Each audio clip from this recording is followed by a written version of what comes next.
Bendiciones en Cristo, espero que estén muy bien. Con ustedes, Winston Medina, y el día de hoy vamos a hacer un análisis sintáctico de este pasaje que es tan importante como lo es Romanos capítulo 4 versículo 8, para evitar algunas confusiones que se puedan generar por ahí. Alguien lo trajo a mi atención y a mi consideración, y bueno, vamos a hacer un análisis rápidamente. Bien, lo primero que tenemos acá es que aquí hay prácticamente un verbo explícito, que es este verbo que está acá. Ok, habiendo dicho esto, entonces vamos a ubicar aquí, pudiéramos decir, este es el verbo principal, pero hay que tener mucho cuidado, ¿no? Miren, y ahí viene la confusión. Todo esto que está acá, que les voy a encerrar acá, todo esto funciona como sujeto. Es el sujeto, ¿ok? Y una vez que entendemos que esto es el sujeto, tenemos que buscar el verbo. Este no puede ser el verbo porque está dentro del sujeto, ¿ok? ¿Ven? Por esa la confusión de algunos. Porque aquí lo que dice es el varón, del cual no y no computa el Señor su pecado. Entonces, eso es lo que dice, pero nos deja la intriga. ¿Qué pasa con ese varón cuyo pecado el Señor no toma en cuenta? Bueno, aquí tenemos el adjetivo bienaventurado. Bienaventurado. Quiere decir que antes de este bienaventurado tenemos que suplir el verbo estin. ¿Ok? Entonces, eso es prácticamente lo que tenemos que hacer. Suplir el verbo estin antes de esto. Porque aquí lo que está diciendo, el varón del cual el Señor no computa su pecado es bienaventurado. O sea, no es cualquier varón, es el varón que tiene esta cualidad adquirida de parte de Dios, que tiene esta característica, que el Señor no culpa de pecado, que el Señor no computa su pecado. Entonces es bienaventurado.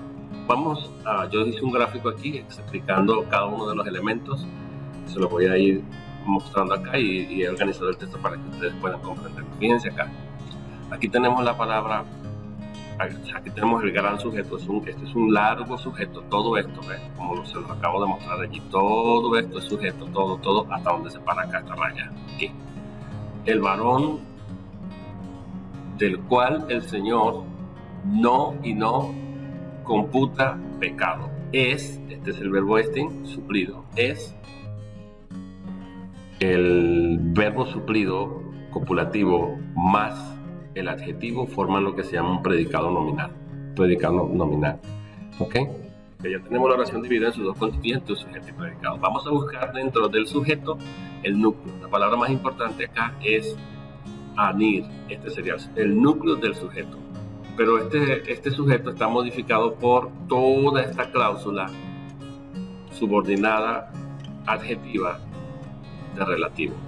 Sería una cláusula subordinada, creo que aquí me pegué las palabras, pero es una cláusula subordinada adjetivo de complemento de nombre, que es introducida por este nexo subordinante que viene siendo un pronombre relativo, pero su función es doble, de nexo subordinante, y también es complemento de nombre de la palabra pecado, porque implica un posesivo, cuyo pecado. ¿Ve? Ok, después vamos a ir allá, pero vamos a entender primero lo de la cláusula. Entonces, este es el núcleo del sintagma nominal, y este núcleo tiene un modificador, que es la cláusula subordinada adjetiva de relativo, que funciona como complemento de nombre. El varón que se caracteriza, o del cual el Señor no culpa de pecado. Bien, ahora, una vez que hagamos esto, si esto es una cláusula, tenemos nosotros que entender que dentro de una cláusula siempre vamos a tener un sujeto y un predicado. Aquí en el texto original, esta es la palabra que está en nominativo, por lo tanto es el sujeto y por eso lo he movido acá. Del cual el Señor viene siendo el sujeto y a la misma vez el núcleo de ese sujeto. El Señor viene ahora vendría el verbo, pero este verbo está negado doblemente, hay una negación enfática aquí. El niega el hecho, no, y el mi niega la posibilidad, no es posible. Lo que está diciendo es, no lo toma en cuenta y no le es posible que lo tome en cuenta el Señor. ¿Okay? No y no, por eso es equivalente a decir jamás, porque es un absoluto y rotundo negativo. Nunca, jamás, ¿okay? Porque es la manera en español como pudiéramos expresar esta doble negación en griego.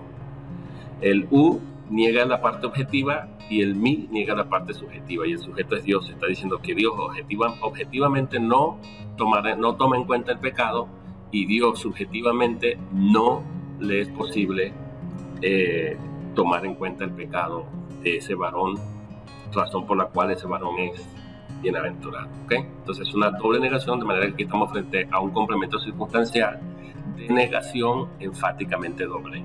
Así se le llama, su complemento circunstancial de negación enfáticamente doble. Entonces, luego tenemos el verbo. Esta negación modifica el verbo como estamos viendo acá, y este verbo funcionaría dentro de la cláusula. Entonces este sería el sujeto, y todo esto, umi solícite amartían, pasaría a ser un predicado verbal dentro de esa cláusula de complemento de nombre, cláusula relativa. Entonces todo esto pasa a ser el predicado verbal, y este sería el núcleo del predicado verbal, el verbo, y aquí tenemos un objeto directo que es amartía. No computa pecado. ¿Pecado de quién?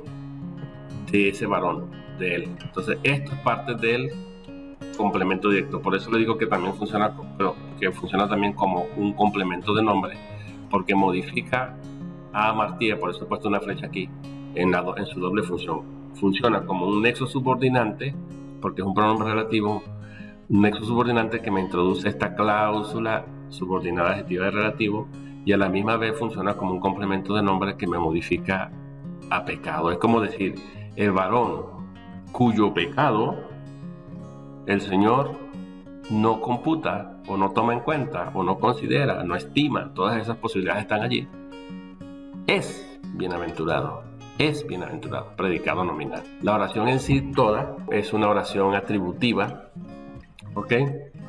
Aquí tenemos dentro del predicado nominal, tenemos el núcleo de ese predicado nominal, y esto pasaría a ser un atributo. Recuerden que el predicado nominal lo compone tanto el verbo como el atributo, y es lo que tenemos en la oración. Entonces, removiendo un poco todas estas cosas, la oración nos queda así. Déjame ver si puedo borrar todo. Ahí está, ahí nos quedó la oración bien analizada.